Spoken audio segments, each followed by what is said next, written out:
subscribe now and press the bell icon. Never miss an update.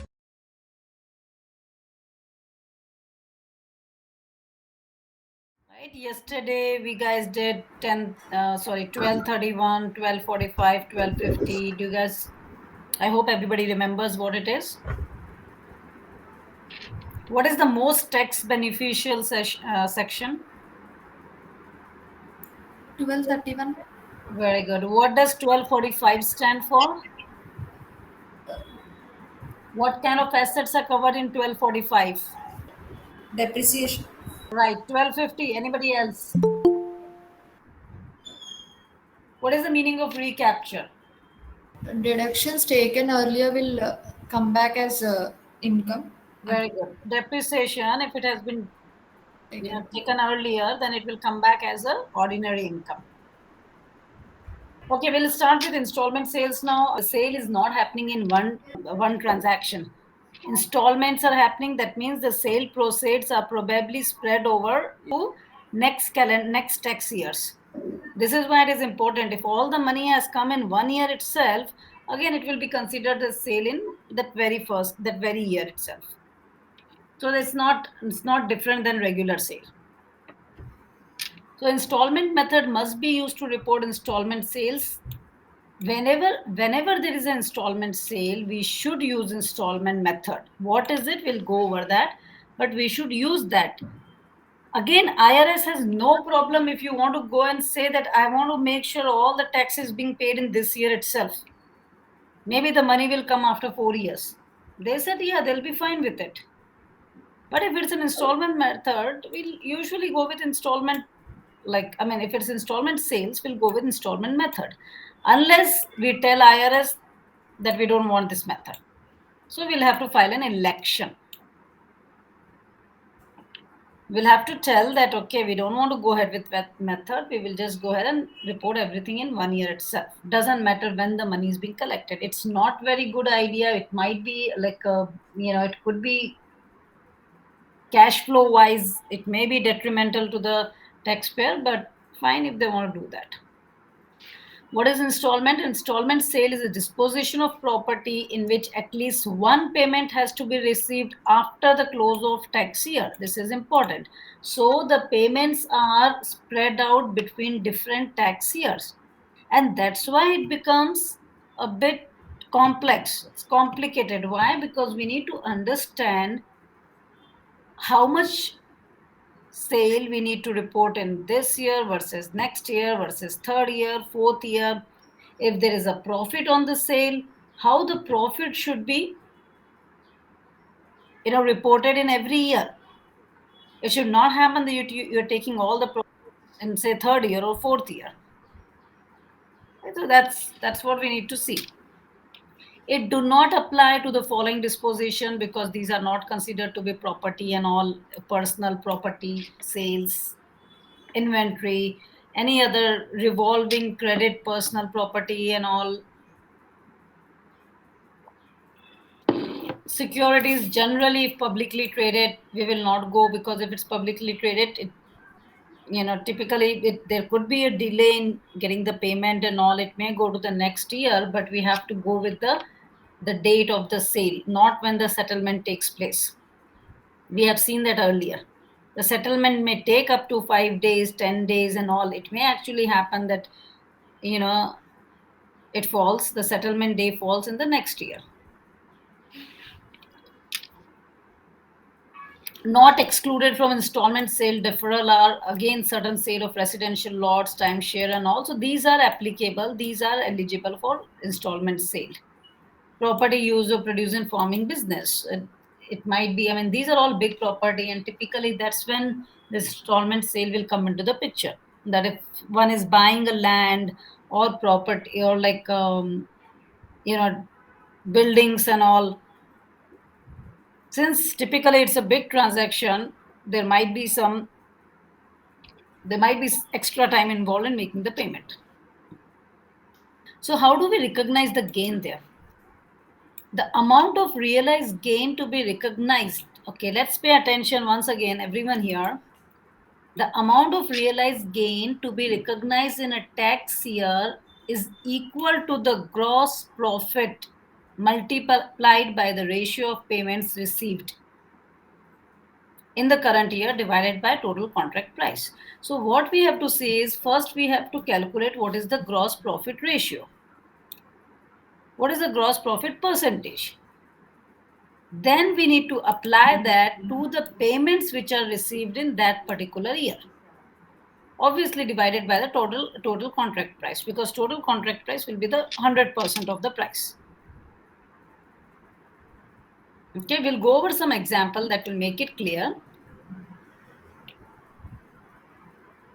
Excess of liability assumed over adjusted basis and selling expenses. So what it is saying, if there is liability assumed in the contract, there are selling expenses and all, that all needs to be adjusted. And then we will see what is the sale price. A payment is considered paid in full if balance is placed into an irrevocable escrow account. A lot of times for big real estate deals, an escrow account is established where the buyer will put in the money, seller cannot take it out unless certain conditions are met. So that way, everybody has a security. Seller knows that, okay, the money is lying in the bank, in the escrow account. Bank is not going to release it unless the seller gives some documents or signs or whatever. And buyer also gives an assurance that I have the money, I have put it here, but I'm not going to let you touch it unless you give me all the required documents. Okay, so that's what is called escrow account. As soon as all the terms and conditions are satisfied, based upon their mutual agreement or discussion, they may release the escrow and the money can be paid to the seller. Okay, so this is all gross profit percentage. How do we calculate it and all? Selling price needs to be reduced by selling expenses. Any other basis that we need to adjust and all. We'll just go over some of the example that will make it clear. Okay, the gross profit is the sale price reduced by any selling expenses and adjusted basis. When the selling price is reduced in future year, the gross profit on the sale will be reduced. Now think about the situation that first year, if it's a long-term contract, say 3-year, 5-year contract, first year they discuss that, okay, this is the price. Every year you're supposed to pay so and so amount. Second year, third year onwards, the buyer may say, well, this is too expensive. We are not able to pay it. Can we reduce it? Can we renegotiate on the terms? It happens. A lot of time it happens. So the prices may change for the whatever has they discussed earlier. Obviously, if the price will change, profits will also change. But let's say first 2 years are over. Next 3 or 4 years are left. So we cannot go back. This is not what IRS is saying, that you go back, open all the years for last prior years, and then again redo your calculation. No, whatever has been done is done. But going forward, make sure that correct numbers are reported. Okay, so the gross profit percentage must be recalculated if there is any change in the price. Obviously, we have to recalculate. That's again very, very basic thing to understand. Don't get confused. This is an easy topic. There's nothing very complicated here. A lot of things, if you really understand this, they also look like very commonsensical things. Obviously, if the sale price is reduced or it's changed, the gross profit will have an impact, right? So we'll have to recalculate it for the remaining periods, because the prior periods are gone. The time is over. Everything has been filed. It's all done, shut and closed case. But future periods are left. So whatever adjustment we'll have to do it in future period. We'll go over this example. Sakshi, I'd like you to read it. In year 1, Harry sold land with an adjusted basis to him of $120,000 to Joe for $200,000. So let's write down everybody. The basis is $120,000. Okay. Sale price is $200,000. All right. Year one, the transaction is taking place. Next. Joe made a down payment of $80,000 in year one and agreed to pay $30,000 year per year plus interest for the next 4 years beginning January year 2. All right. So again, once let's repeat it. The transaction is happening in year one. Basis is 120,000. Sale price is $200,000. Joe is saying, fine, I'll make a down payment of 80,000. I need 4 more years to make the payment. And then starting from next year onwards, I'll pay 30,000 every year. 30 times 4 is 120,000. 120 plus 80, it will come to the full sale price. Okay, sell price it will come to. So, and he will pay interest and all, which is fine. So for the next 4 years, he'll pay 30,000. Okay, now start here. After Joe made the payment in year 2, Harry and Joe agreed to reduce the overall sales price to $185,000 and the yearly payments to $25,000. Okay, so in the second year, Joe made the payment in year two. So Joe did make the second payment of $30,000. Please write down. He made a payment of $30,000 in year two. After making that payment, what he's saying is, well, this is too expensive. I'm not able to pay. So please reduce my price. I want to pay only 25,000 per year. Reduce it from 30 to 25. Harry agreed to that. So now the remaining payments will be three payments are remaining for $25,000 each. So what is the total amount remaining now? 25,000 times 3, there's nothing to calculate there. Okay, three payments are remaining. All right, start here. Since the selling price is reduced at a later date, the gross profit on the sale will also change. The gross profit percentage must be recalculated for the remaining periods by using the reduced sales price and subtracting the gross profit already recognized. The amount includable in year 3 is determined as follows. Okay, so let's stop here. Gross profit percentage was a different percentage when the total deal was for $200,000. Basis was 120, sale amount was $280,000. So 200,000 was the profit, sorry, sale price earlier, basis was 120,000 and the profit was supposed to be 80,000. Basis stays same. There's nothing happening to basis. So what will be the new profit now? 65,000. 185 less 120, perfect, 65,000.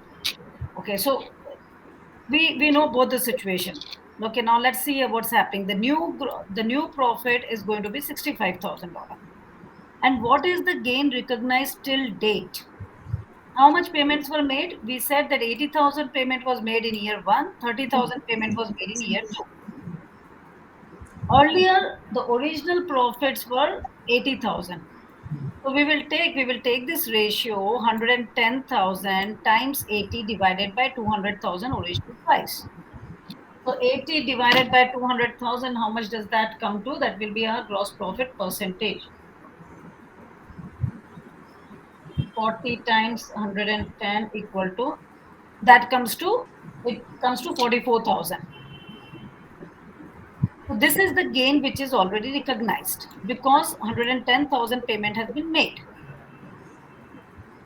What we are doing is basically this was the original profit. This profit has to be spread over $200,000 of payment. But since we received only 110,000, we will see what is applicable to 110,000. This is a simple ratio we are doing. On a total sale price of 200,000, 80,000 is the profit. So what is the profit on 110,000? 44,000. Now total new profit is 65,000 from year 3 because they have changed their terms, but out of that 44,000 has been recognized. So what is the remaining gain? $21,000. And this $21,000 has to be spread over next 3 years. We can just do simple divided by 3, 7,000 will be recognized each year. Or we'll go with the, again, the profit, gross profit ratio method. The 21,000 is the remaining gain divided by 75,000 remaining payments. That comes to 28%. What is the new payment which will come in now every year? 25,000. 25,000. So 25,000, you do 28% of that, it will come to 7,000. And we know the gross profit, see, they have recognized higher profit earlier because the deal was for a higher amount. But whatever has been done is done. We are not going to go back and change that because money was also received. But for the remaining gain, we have to see how much, sorry, for the remaining installment, we need to see how much gains have to be recognized. So now the gains are not 80,000 anymore. The gains are become 65,000. 65 less already recognized will come up with some 21,000. Now 21,000, obviously we will not take everything in 1 year. That's not going to be good for the taxpayer because the money has not received. Why should he offer all the 21,000 for, purpose of tax in very first, I mean, like in 1 year itself? So they said, fine, no worries, 21,000 is applicable to the remaining $75,000 of amount that is yet to be received. So do the simple ratio, divide it by 3, because every year the yearly annual installment is 25,000, 75,000 is due, 75,000 divided by 25,000 comes to 3 years. So you will also divide the amount by 3 years. And that's how we come to 7,000. So anyways, let's just go to the next one. The sale price is the sum of any cash received, liability relief, and installment notes. What is the sale price? The sale doesn't have to be actually cash which is being transferred. It could be constructed in a different way. If there is any liability which is assumed by the buyer, that also becomes part of the sale price. What is the sale price? We need to understand that. And what is the contract price? Because we are using this term here. They both can be different. This is very important. Now, let's not get confused here. Clearly, what is the sale price that we can compute, right? Any amount of cash received, liability assumed, and all. What is the contract price? That is the sale price minus liability assumed by the buyer. That is the contract price. Why we need all these things? To make sure we are doing certain calculations correctly. We'll go over one of the examples. The contract price and amount received in the span of sale includes the excess of liability assumed over adjusted basis and selling expenses. Any liability which is assumed over the basis and selling expenses will have to be included in the contract price. So here we are dealing with two different concepts. What is the sale price? What is the contract price? Let's get started. 10.11. Okay, so John owns a piece of land with a basis of $100,000 and a mortgage attached of $50,000. He sells the land for $300,000 plus interest, with the buyer taking over the mortgage. So the And mortgage is 50,000, basis is 100,000. There's a mortgage attached. That means there is a loan also attached with that property. He is selling the land for $300,000 plus interest, with the buyer taking over the mortgage. Yeah, go ahead, Racha. and paying $20,000 and issuing a promissory note for $230,000. The sale price is $300,000, which is $250,000 plus $50,000. The contract price is $250,000, that is $300,000 minus the mortgage amount, which is $50,000. John incurs selling expenses of $10,000. The sale price is $300,000, out of which a mortgage, a loan liability is taken by the buyer. So the remaining sale price, which is $250,000, that will be considered as contract price. Perfect. Because what he's saying here is the sale price will assume anything which is being taken over by the buyer. If the buyer is saying, well, I'll pay $300,000, I'll take away everything. Okay, your assets, your liabilities, your obligations, anything associated with it. I'll just pay you $300,000, and then you don't have to take any hassle. Everything belongs to me. The asset belongs to me, the liability belongs to me. Correct? So that becomes the sale price. Now, here in this example, they are saying there is a mortgage for $50,000. The total price which has been offered by the buyer is $300,000. So obviously, that $300,000 can be split up into two different numbers, which is 50,000 for the loan which is left over on that property, and then 250,000 for the property, because the loan has to be paid off. Who will pay the loan? The loan will come out of this $300,000 only.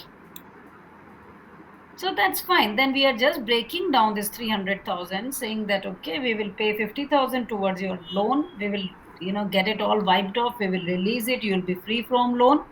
Remaining 250,000 will pay to you for your property. 50,000 will go over to your mortgage company. Fine. Now, what is the contract price? The contract price does not include the liabilities assumed. So the contract price will be only 250,000, which is going to the seller. The buyer is paying 300,000. The seller says that, okay, just give me 250,000. I have a loan of 50,000. You pay it directly to my bank. Get all the papers from bank. Make sure I'm released from there. Fine, they'll do that, and remaining 250,000 you pay it to me. So that becomes the contract price.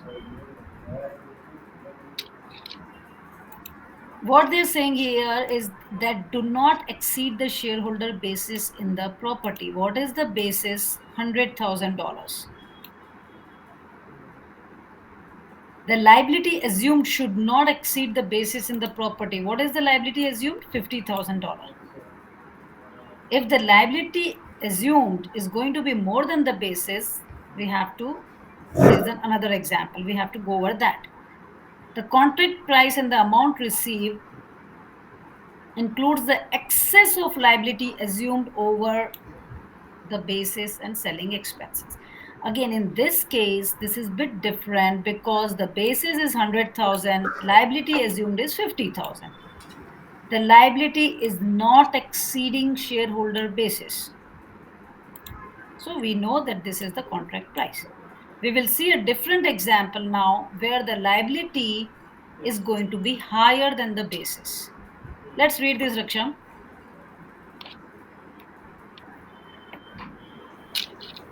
Okay.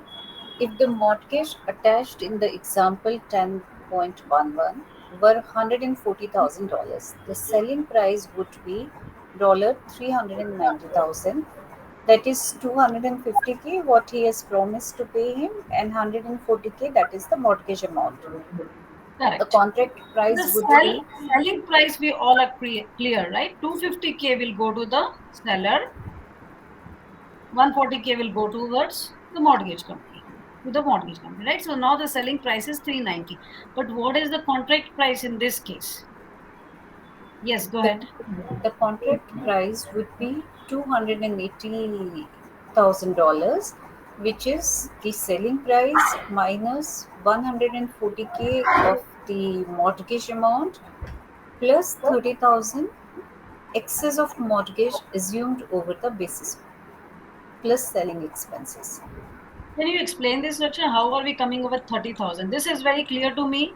I know this is the selling price. I know this is the liability assumed. How are we getting this 30,000 here? Okay, so actually basis was $100,000 and mortgage liability is $140,000. So the mortgage liability is more than basis, which is $30,000, but which is $40,000. Sorry, out of $40,000, 10,000 are already spent as selling expenses. So remaining 30,000 is what the buyer is paying extra. That's why that will be added into contract price. Yes, once again, perfect. That's perfectly explained. Once again, I'll just go through this sentence. The contract price and the amount received in the span of sale includes the excess of liability assumed. What is the excess of liability assumed? Liability assumed is what? Just tell me, what is the liability assumed?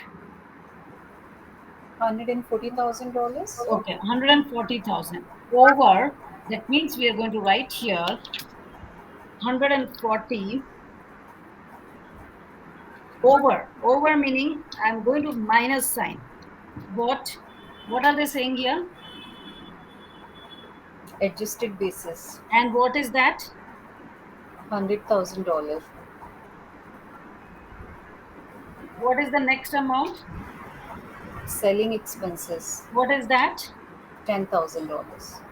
Perfect. So what are we going to come up with? 140,000 less, 110,000. and this will come to what? 30,000. Okay, is it clear? This is how 30,000 has come up. So the contract price is 280,000 in this case. All right, so I hope everybody is clear about it. The gross profit percentage is the ratio of the gross profit to the total contract price. If the sale price is one amount only, then it's very simple. We can calculate. If there is a different thing, that contract price is there, sale price is there, then this is how we are calculating. And that's why it is important for us to first understand what is the contract price, right? If we don't even have the contract price, how do we calculate the gross profit percentage? This is why we are seeing here different methods to calculate, not different method, the method is same, different situation when we have to calculate the contract price. Where the basis is higher than the mortgage, that's one situation here. The basis is lower than the mortgage, that's another situation. If the basis is higher, we also have to see what are the selling expenses, then come up with the price. Okay, let's move ahead. The adjusted basis for installment sale purposes is the total of following three items. Okay, that's fine. Adjusted basis, any selling expense, any depreciation recapture. If we have to do a basis for installment sale, we have to make sure we are taking into account all these three items. Okay, let's go over the next one. What is the character of the gain? Again, we have to see this asset, whatever we are selling, what does it fall under? Is it a section 1245 asset, 1250 assets? And how do we recognize the gain? Shall we take all of that as ordinary income? Shall we take that as long-term gain with 25% tax rate or 20% tax rate or 15%? What is it going to be? How do we characterize the gain? So it all depends on the nature of the property, what kind of property it is. That's the first thing. In the transferor's hands, when the person who is giving off the property, what kind of property is it in the hands of the transferor? If it is section 1245 and 1250 property, then we have to, there is an ordinary gain that will come into the picture because of depreciation recapture. And what they are saying is ordinary gain must be recognized in the year of sale. In the very first year, whenever the sale is happening, very first year, ordinary gain, don't use installment method, put everything for tax. Even if it exceeds the payment received, it may happen that you've received payment of only $30,000 because it's an installment sale, but total ordinary gain is coming to $50,000. Bad luck, we cannot do anything.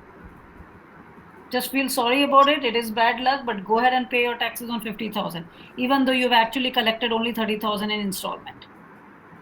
Next year you can adjust it because this is ordinary gain. This is a depreciation recapture amount based on what property it will be under.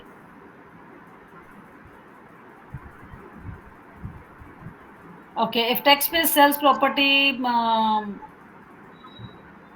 Okay, this is fine. What we need to remember here is that ordinary income, ordinary gain should be taxed in that year of sale. Anti-avoidance rule, what is that? It rule applies to an installment method only. It's of sale of property to a related party. If we are selling the property to a related party, we have to, again, if there's a related party, we have to follow certain rules. Okay, but on the second anti-avoidance rule, again, the gains will be all considered, the losses will not be allowed, and all those things for related party.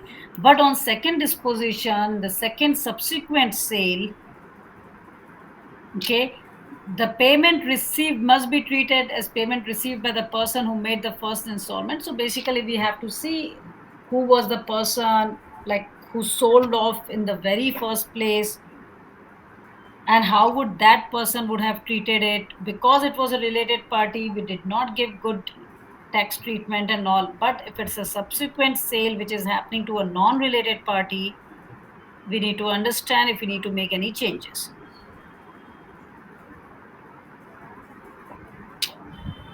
Okay, a second disposition by gift is included. FMV is treated as a payment. That's fine. These are all, like, we can go over these in detail later on. But what we need to remember is something called anti-avoidance rule. This is related party rule. And second disposition is fine. We have to treat. Payments received must be treated as payment received by the person who made the first installment sale to a related party. So again, this is all about second disposition and all. Let's focus more here. Repossession. Again, this is a very, very practical situation. What happens? Like, let's say you have taken up a car on lease. Every month you're paying, or every year you're paying certain amount and all. There is a commitment to pay, but then for some reason we are not able to pay in between. What will happen? The car lease people will come, or the finance company will come, and they'll take away the car. Right? That, okay, you have not made your payments, we are taking it back. That's called repossession. In that case, how would that company, the selling company, how would they recognize their gains? Because they have received certain payments. Maybe for first 6 months we made everything in time, we made all the payments in time, so they definitely received 6 payments. After that, they did not receive anything, but they received the entire property back. So how would they, obviously their gain is more, right? How would, because they got the entire asset also. So how do we do that? Let's go over this. Yeah, okay, we'll just finish this off and then so let me read this. The seller of personal property, which is the company, the car company in this case, I'm saying, it recognizes as gain or loss any difference.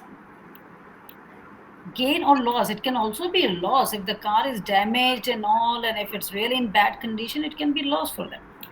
Gain or loss, it recognizes gain or loss in any difference between the fair market value of the repossessed property and the adjusted basis of an installment sale obligation satisfied by the repossession. So we will go over the example. Sometimes if we go through these long sentences, they may sound very confusing. But what we need to do is we have to definitely understand that, okay, because I defaulted on those payments, they are taking it back from me. So they have, whatever they have received prior to the default, everything is theirs. It's not like they're going to return it back. And then they took away the asset as well. We have to see what was the fair market value of that. What is the basis of that installment sale? If real property, recognize the lesser of. If it's a real property like a building and all, or house, recognize the lesser of cash, other FMV received in excess of gain, or gross profit in remaining installment less repossession cost. There are always repossession costs. There might be legal involved there. There might be, those collection companies involved, and also there is a repossession cost. So we have to see what is the lesser of these two, and then we will recognize that. Any property received in excess of gains already recognized. What is the gain that we have recognized? We need to go with installment basis gains. So let's go over this example. Honey, can you read this? Yes, ma'am. Example: calculation for gain loss on repossession. Basis of repossessed real property. The unpaid balance of the installation obligation is $160,000. Gross profit percentage for the installment sale is 20%. Unrealized profit, that is 20% into $160,000 is $30,000, $32,000. Basis of obligation is $128,000, which is $160,000 less $32,000. Unpaid balance less unrealized profit. Then taxable gain on repossession is $27,000. Yeah, go ahead. Just stop here, then we'll start explaining. Just fine. Just leave. Go ahead. Cost What of is the next point? cost Yeah. of repossessing the property is $5,000. Then add 456 point, that is basis of obligation, taxation, taxable gain on repossession, then the cost of repositioning. The basis, this is the basis in the repossessed real property, that is $160,000. All right. So this is a different thing. What we will do is, first we will try to understand what is the basis of the repossessed property. If we understand what is the basis, what is the cost, what is the book value of that real property which is repossessed, then we will go to figure out what is the taxable gain. But first we need to come up with the basis. So what they're saying is the total unpaid balance, what when they repossess the property, that was the balance still not paid. Assume there is a house that the buyer has got. He's not able to, he lost the job, right? Not able to make any installment payment. The total installment, total amount due was $160,000. Maybe it's a 10-year loan, maybe certain amount every month and all, but that is all coming to $160,000. On that amount, the gross profit percentage was 20%. We will not go into why 20% and all those things. This is all given. Okay, these are all facts. Unrealized profit, because this money was never paid, obviously this profit was not realized. So 160,000 times 20% is, this profit is not realized at all. This profit is not realized. This, if everything went on time, the company would have recognized this profit. The 32,000 they would have made on 160,000 because their profit margin is 20%. But because this person is not able to make his mortgage payments and all, what they're saying is, well, we have lost this $32,000 of profit. So the sale amount is 160. This is the installment amount. Take out the profit element out of it. The remaining amount becomes the basis. Okay, this is the basis of the obligation which is not paid. I hope we are clear up to here. Now what they're saying is the taxable gain is 27,000. Now this, how do we come up to that? That we will see here. But let's not pay attention to this 27,000 for now. Just don't worry about that line. Cost of repossessing the property is 5,000. They must have given this amount to lawyers and other collection companies and go and get this thing and all those things. Okay, make all the agreements. So $5,000 they spent on getting the property back. Okay, now let's see what is the taxable gain on repossession of real property. What are the total payments received before repossession? Say 90,000 has come in. So the total deal was for 250,000. 160,000 was not paid, but the buyer has paid 90,000. Certain point of time, buyer was making the payment. Buyer has already made payment of 90,000. After that, buyer said, well, I don't have money, I don't have job, I cannot make my payments. Then the company comes and says, well, we are taking away your house then. But this many payments had been made already. What is the gain which was reported on this income? 90,000?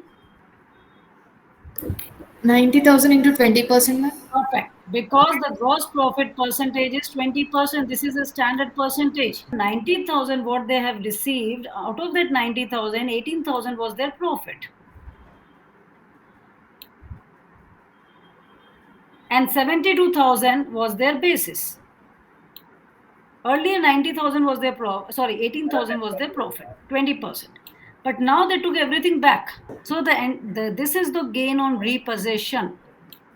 72,000 extra because they are not giving up the property. They got the property also, they got this money also back because this money was paid before the default. Do you think they will go back and say, well, because you gave us the property, it's fine, whatever EMI you had paid earlier, we will give it back to you? Doesn't happen, right? That way doesn't happen. It's a default. So they said that you lost it. So now their profit is, there's the extra profit of 72,000. Gain on repossession. What was the original sale? 90K plus 160K, which is remaining, is equal to how much? 250K times 20%, because this is the profit percentage. That comes to $50,000. This was the original profit on the sale. Out of that, 18,000 was recognized, 32,000 they would have recognized if everything was done the way it was planned. But it did not go that way. What are their repossession costs? $5,000. So we will add line 2 and 5, which is gain, which is already reported in the income. Repossession cost is like 18 plus 5 is 23. You subtract it from 50,000, which is the total profit. In that total profit, 18,000 was already recognized as a profit. Okay, the total profit on the deal was 50,000, out of which they recognize 18,000. They paid taxes on it. It's all done. So they're saying that, okay, our total profit was 18,000. We recognize 50,000. We recognize 18,000 out of it. My total profit was 50K. Recognize was like around 18K. So I should have recognized 32K, but I paid extra cost of 5K. So either you do it like this, like 18 plus 5, that is equal to 23,000. So then you do $50,000 minus $23 equal to how much? $27K. Or you go the other way around. Anyways, you will come up to 27K only. Or the recognized, the non-recognized is unrealized is 32,000, but they paid a cost of 5,000. So it will come up as 27,000. 27,000 is the taxable gain on the repossession. So now when that company got this property back in year 2, year 3, let's say, whatever, in middle of the time period somewhere, then that point of time, they will have to make sure that they are putting $27,000 as the gains on repossession and paying taxes on it. Okay, we'll just go over the disposition also. Okay, it will take maybe 5 more minutes, then we can finish it off. It's fine, the interest and all, they're saying the interest is not applied to personal use and all those things, but if there is a non-dealer installment sale kind of thing, there could be an interest element also. Interest is imposed on deferred tax on obligation because the tax has been deferred. So there is an interest that we need to pay on the tax which is deferred. But only in certain kind of cases it happens. Disposition of installment obligation. Okay, this is also a very real life situation. If I am a seller, I know for next 5 years somebody will pay me $10,000 every year because I have sold some property. So I'll have to wait for next 5 years to receive how much money? If 10,000 is being paid to me for next 5 years, how much will I get it, Rohit, after 5 years? 50,000. Yes, 50,000, but I have to wait for 5 years for that. Rather than that, if I really need money today, I may go and tell it to someone. I may go and tell it to, say, Raksha, saying that, hey, do you want to pay me 30,000? Just pay me because I need money now.